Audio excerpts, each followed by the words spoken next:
C'est les paris qu'a relevé la commission diocésaine Justice et Paix de Bukavu, CDJP, qui a récompensé ce lundi 3 août 2026 les lauréats des concours de dessin organisés dans le groupement de Karongo, Nyangezi au Sud Kivu. Soutenu par ONIFAM RDC, cette initiative avait pour objectif de sensibiliser les élèves aux valeurs de paix, de cohésion sociale, de vivre ensemble et de communication non violente dans un contexte marqué par les tensions et les divisions communautaires. Une cinquantaine d'élèves venus des 5 écoles du groupement de Karongo ont pris part à cette activité. À travers l'air des sons, ils étaient invités à illustrer leur vision de la paix, de la solidarité, de la cohabitation pacifique, tout en proposant des messages encourageant les dialogues et la prévention des conflits. Pour les organisateurs, ce concours n'était pas seulement une compétition artistique. Il s'agissait d'un véritable outil d'éducation à la paix destiné à faire des enfants des ambassadeurs du vivre ensemble au sein de leurs écoles et de leur communauté. Au cours de la journée, les participants ont également pris part à des échanges autour de 5 thématiques essentielles: la cohésion sociale, le vivre ensemble, la communication non violente, la prévention des conflits et la lutte contre les violences basées sur les genres. Autant de notions qui, selon les organisateurs, permettront aux élèves de développer des comportements fondés sur le respect, la tolérance et le dialogue.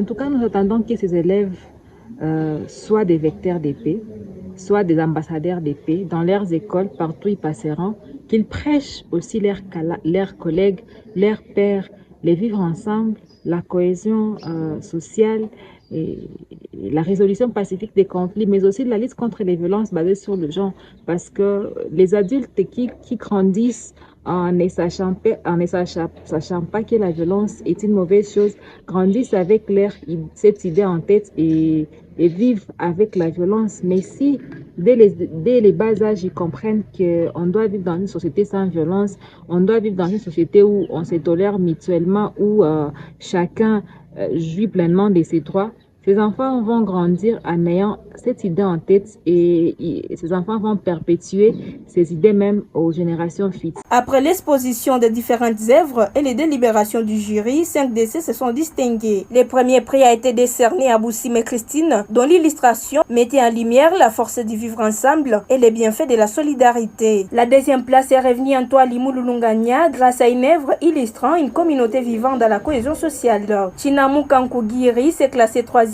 tandis que Binja Chubaka, Yagiro Bachachishwa ont respectivement occupé les 4e et 5e places. À l'issue de la remise des prix, les lauréats ont promis de poursuivre la sensibilisation dans leurs écoles et leurs communautés afin de promouvoir les valeurs de paix.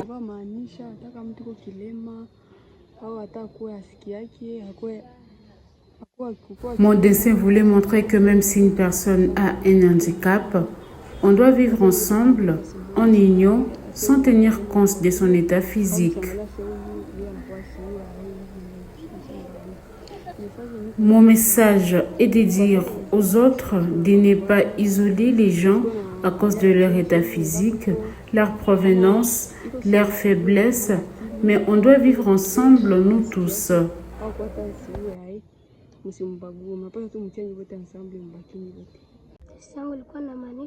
Mon dessin signifiait vivre ensemble.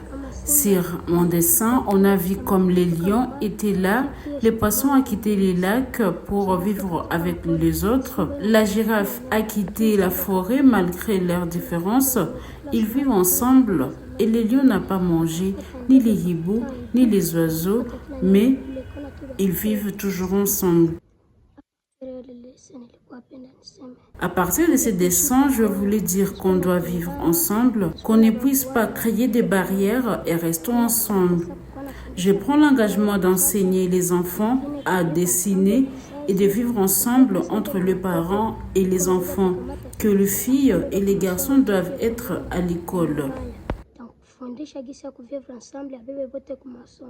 À travers cette initiative, la commission diocésaine Justice et Paix de Bukavu, CDJP, réaffirme sa volonté de faire des jeunes de véritables artisans de paix, capables de promouvoir le dialogue, la cohésion sociale et la prévention des violences au sein de leur communauté. À Karongo, un simple dessin devenu plus qu'une œuvre d'art. Il est le symbole d'un avenir où le dialogue, la tolérance et le vivre ensemble prennent les pas sur les divisions.